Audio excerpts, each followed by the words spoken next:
नमस्कार, मैं सोनम सिंह आप सभी का आपके अपने परिवार रोजगार विद सोनम में स्वागत करती हूँ। साथियों, अगर आप चैनल में नए हैं तो चैनल को लाइक, सब्सक्राइब और शेयर जरूर करें। आज हम सीडीपी, बाल विकास एवं शिक्षण शास्त्र, सीटेट, यूपीटेट और एसटेट के सभी एग्जामों में आने वाले कुछ महत्वपूर्ण क्वेश्चन हैं।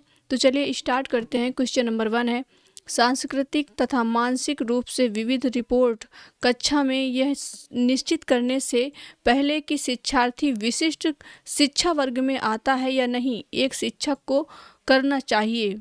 तो यहाँ पर बताना है कि एक शिक्षक को इसके लिए क्या करना चाहिए। तो ऑप्शन ए है, अक्षमता स्थापित करने से पहले शिक्षार्थियों की मातृभाषा का मूल्यांकन करना चाहिए। और बी है, पारंगत मनोविज्ञानियों का उपयोग करना चाहिए। या फिर वातावरणीय कारकों को प्रभावी बनाने के लिए बच्चे को अलग कर देना चाहिए। और डी है आपका, माता पिता को इसमें सम्मिलित नहीं करना चाहिए क्योंकि इनके पास अपना कार्य होता है। तो इसमें से आपका ऑप्शन जो है वो ए करेक्ट हो जाएगा। अक्षमता स्थापित करने से पहले शिक्षार्थी की मातृभाषा का मूल्यांकन करना चाहिए। क्वेश्चन नंबर 2 है, निम्नलिखित में से के अतिरिक्त सभी के कारण अधिगम अक्षमता उत्पन्न हो सकती है। अब आपको बताना है कि किसके कारण अधिगम अक्षमता उत्पन्न हो सकती है। तो ऑप्शन ए है, जन्म से पहले माँ द्वारा मदिरा सेवन करने से, या मंदबुद्धिता से, या शैशव काल के समय दिमागी बुखार, और शिक्षक की शिक्षण शैली से। तो अतिरिक्त सभी के कारण, यानी कि इसमें से एक ऑप्शन ऐसा है जिसके कारण अधिगम अक्षमता नहीं होती है, बाकी 3 के कारण होती है। तो यहाँ पे ऐसा कौन सा ऑप्शन है?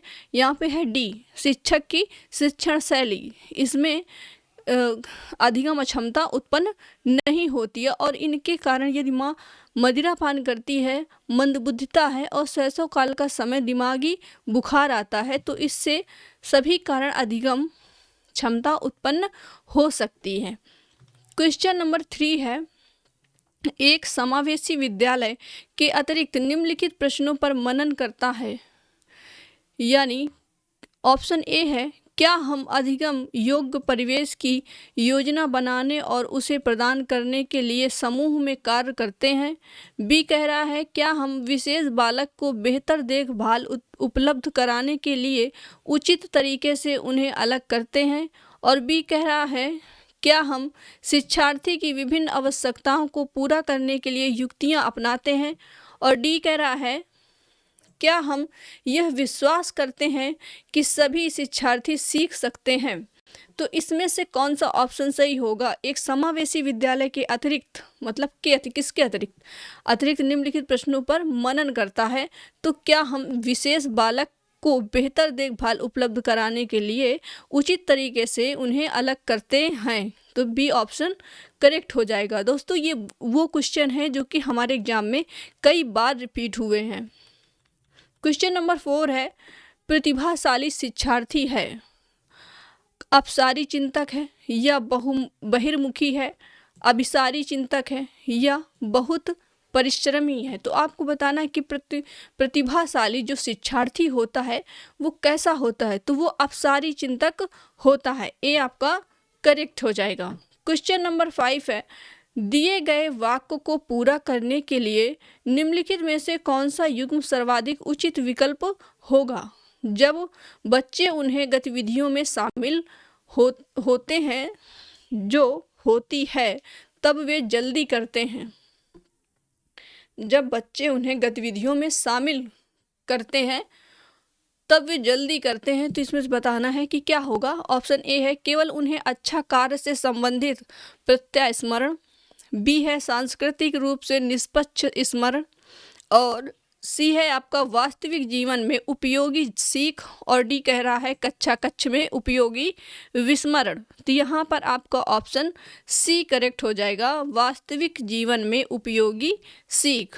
क्वेश्चन नंबर 6 है, BCSE शिक्षार्थियों के लिए व्यक्तिगत गतिविधियों के स्थान पर सामूहिक गतिविधियों की प्रस्तुति करती है। ऐसा करने के पीछे विचार हो सकता है। तो ए है प्रत्येक शिक्षार्थी के स्थान पर समूह में अवलोकन द्वारा शिक्षक के कार्य को सरल बनाने के लिए। बी है विद्यार्थियों के पास उपलब्ध समय को प्रासंगिक बनाना, जबकि उनमें से अधिकांश के पास व्यक्तिगत गतिविधियों के लिए पर्याप्त समय नहीं होता। और सी कह रहा है गतिविधि की ढांचागत लागत को कम करना। और डी है व्यक्तिगत प्रतिस्पर्धा के प्रति नकारात्मक संवेगात्मक प्रतिक्रियाओं से उबारना, जो संपूर्ण अधिगम पर सामान्यीकृत हो सकती है। तो यहाँ पर आपका ऑप्शन डी करेक्ट हो जाएगा।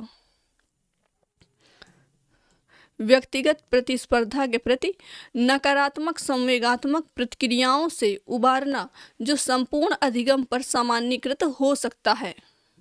क्वेश्चन नंबर 7 है बच्चे फिल्मों में दिखाए गए हिंसात्मक व्यवहार को सीख सकते हैं।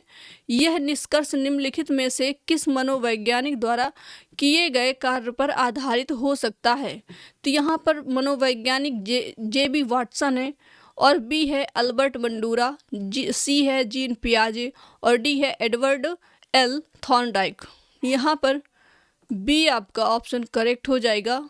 ये किसने कहा है? अल्बर्ट बंडूरा ने। और ये क्वेश्चन कई बार एग्जाम में पूछा गया है, और पूछने की संभावना, ऐसे क्वेश्चन बार बार रिपीट होते ही रहते हैं।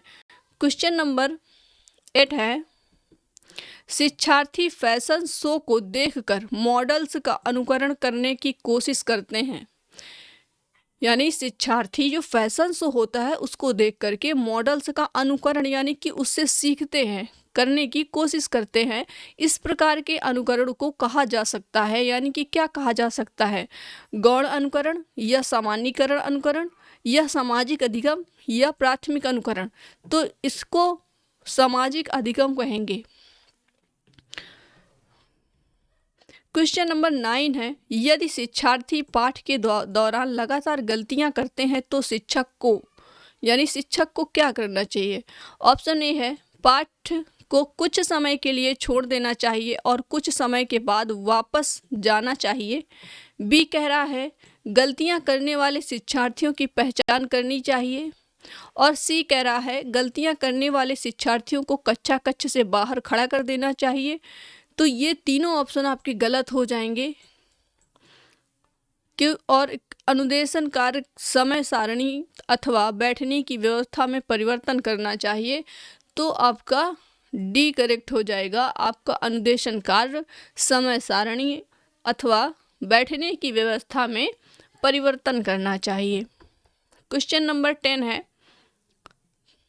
के अतिरिक्त निम्नलिखित कुछ तकनीकें हैं जो परीक्षा के कारण होने वाली चिंता को दूर करती हैं। तो ऑप्शन ए है आपका परिणाम के बारे में बहुत अधिक सोचना। बी है आपका समर्थन प्राप्त करना। सी है विशेषताओं पर बल देना। और डी है प्रश्न पत्र की संरचना से परिचित कराना। तो यहाँ पर आपका ऑप्शन ए करेक्ट हो जाएगा, परिणाम के बारे में बहुत अधिक सोचना। तो दोस्तों आज के लिए इतना ही। आप लोग पढ़ते रहिए और कमेंट करके ज़रूर बताइए। आप लोगों के लिए ये क्वेश्चन बहुत ही यूजफुल है। तो आज के लिए इतना ही। धन्यवाद।